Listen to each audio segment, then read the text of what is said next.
talk about combat reloads. Now, a lot of different names, these combat reloads. They've been called speed reloads. They've been called out of battery reloads. They've been called combat reloads. What would you like to call it? Combat reload. Combat reload. Tactical reload. No, it's not a tactical reload. Dang, we'll talk about those next. Let's call it the Skinner. The Skinner. We're calling it a Skinner. No, that shit. Skinner. Alright, so here's the thing, guys. The reason they call it a combat reload is because more than likely when you have to do it, you'll be right in the middle of combat, right? It's out of battery. It's called an out of battery reload because your weapon is locked back. The action is locked back. It's out of battery, which indicates there's no more live ammunition in the weapon. And it's also called a speed reload because if you're in the middle of combat and your action is locked to the rear and you want to continue fighting, you're gonna have to do it fast so that you can be an effective fighter. Okay? So it's called all three of those things to help remind you. This is probably gonna be done in combat. Your action will lock back to the rear, although not all the time. Your thumbs are over the slide stop lever, or if there's some type of malfunction in the weapon, it may not. But whatever the case may be, if it does, it does. It's got to be done fast. Okay? Now, we're going to start slow. You're going to take your time. You're all really good at doing this with your primary hand. It's when we transition to our support hand. That doesn't mean we shouldn't practice again with our primary, so we're going to do it both on our primary. When we transition, we're going to do it on our support. Now, I want to tell you guys, when you transition to your support hand, all of those weapons components will change. Now you are holding a weapon that some of you have ambidextrous features on. I would say do not utilize any of your ambidextrous features. If you ever got your hands on any weapon that doesn't have those things, you're going to be screwed because you're going to try to find those ambidextrous features and it's not going to be there. So you're not going to be able to do the operation properly. So we're going to talk about how to do it with one hand and all the options you have available, and how to do it in the other with all the options you have available in the other hand. Keep this in mind, your trigger finger has one job. Your trigger finger has one job, and that's to do what? Shoot. To shoot. To use the trigger. Do not utilize your trigger finger to hit that mag catch button. Okay? Muzzle memory being what it is, you're going to have a little bit of muzzle confusion. And we've seen these ADs happen out here on the range, especially during tactical reloads. In the support hand, they use their trigger finger to push that button, or they think, and they're actually pulling the trigger. Real bad in a tactical reload because you're holding a loaded weapon. All right? So your trigger finger has one job, that's the trigger. So we'll talk about how to hit that mag catch button when you switch to the other hand, okay? So let's take a look right here. How this exercise is going to go down. You got it done around inert round. We're training with inert rounds. For any officer that might want to do this, and you don't have access to inert rounds, you can just use empty magazine. It's fine. You can utilize empty magazine by taking all the components out of your magazine. Okay, like the follower and the spring. All right, so using this inert round right here, we're just going to insert it into the mag well. Your coach, your partner, is going to give you a command of threat. All right. So I'm waiting on it. What am I waiting on? Threat. Oh, I heard it. Okay.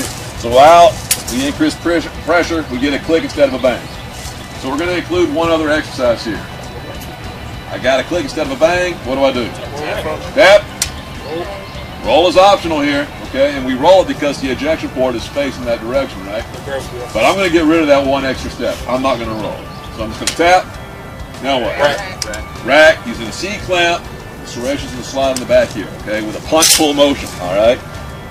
And then I reevaluate for no target. Now I'm standing in a safety gun position this time, not in the holster, waiting on what? Right out on target. I increase pressure while focusing on that front sight. Get a click instead of a bang. Tap. Rack. Uh-oh. This is a good indication of what? We're empty. Now, if I had to put this out of battery reload in a list of priorities, at the top of that list of priorities, what's going to be at the top? Drop the mag. Mag has got to come out. Before we do anything else, before I get another magazine in my hand, before any of those things, this magazine has got to come out of the mag well. So you have the option to swipe the mag if you want. You have the option to use gravity as your friend. You even have the option to try to flip the mag out with your hand if you want to get all tactical with it. Okay? So, however you want to go about doing it, this magazine has got to come out. A for sure way of making sure it comes out is a swipe as you're going for that next magazine. So I hold down the mag catch button. called a mag catch button because it's in there to catch the magazine, not to release it, okay? And just by pushing it isn't always a guarantee that it's going to come out when I push it. So I hold it down, I strip the mag, and I grab a fresh mag. But the weapon comes inside to the center and still right in front of my face so that I can see it in my peripheral vision. So I can see the weapon. I know that when the magazine is being inserted, remember, let that magazine rest right there on the index finger and let it guide you into the mag well. I can still keep my eyes on the individual that I'm firing against. Now, why is that important? If he's moving, I need to be able to track him. If the weapon's down here and I'm loading, I'm going to look back up and he's going to be gone, okay? So we got to make sure that we see the weapon, magazine is inserted. We're not doing one of these. Why not? It's hard to get back in the fight. Okay, as soon as that weapon goes back in the battery, what is the muzzle pointing at now? Right up at the sky. And the quickest way to get back out on target and deal with this bad guy is the action's going forward, either by pulling the slide back, letting it go, or using your slide stop lever and punching it right back out to engage, okay? Remember, we win this fight by getting rounds in him faster than he does us, okay? All right, now I've done that with this hand, it's time to transition. So I transition my support hand. We're hearing a safety gun, and I'm waiting on what from my coach? Right. All right, I hear the threat command, focusing on the front sight, increasing pressure. Straight back to the rear, no motion in the weapon. Pretty accurate shot, but I got to click instead of a bang. So we tap, rack, and oh hell. We're out. Now my trigger finger has one job and one job only. To pull the trigger. It's in my support hand here, so I got to hit that mag catch button. Not just push it, but I've got to be able to hold it down. And this takes practice because we're so used to doing everything with just this hand, primary thumb, holding it down. So it's not that we can't do it, it's that we haven't practiced doing it, unless you happen to be shooting left-handed. Left-hand folks, you're probably pretty proficient in this. You might actually enjoy your reloads in your right hand that much more. So, I have a couple of options. One is I can actually use my other hand to hold down the mag catch button.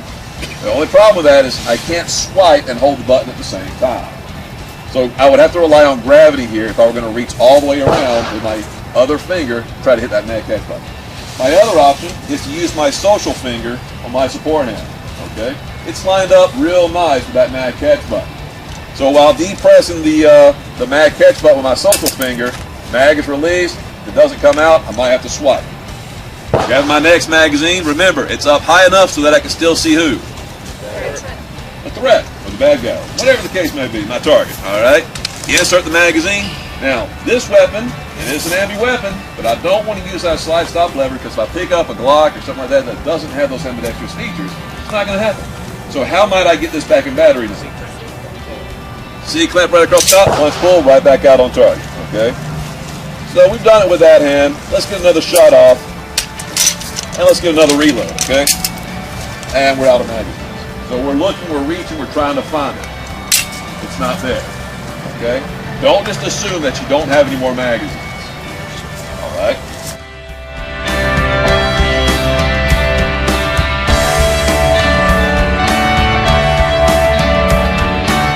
Notice in this student demonstration, the student switches his focus from the sights to the target area while performing his reloads. It's very important that you keep your focus on your adversary while performing these reloads in the chance that your adversary may attempt to flank or change locations. It's also important to practice your reloads on both hands, as your other hand may be occupied or you have to switch hands to fire around cover. This may feel awkward at first, but it's going to be a vital skill in your tactical training. Just remember the steps and work through it a little bit at a time. A little funny at first threat. Take your time, work out those fundamentals, think it through. It's a mind game. So first thing you want to do is drop that magazine and work on simultaneously reaching for that next magazine, come back out on the target. There you go.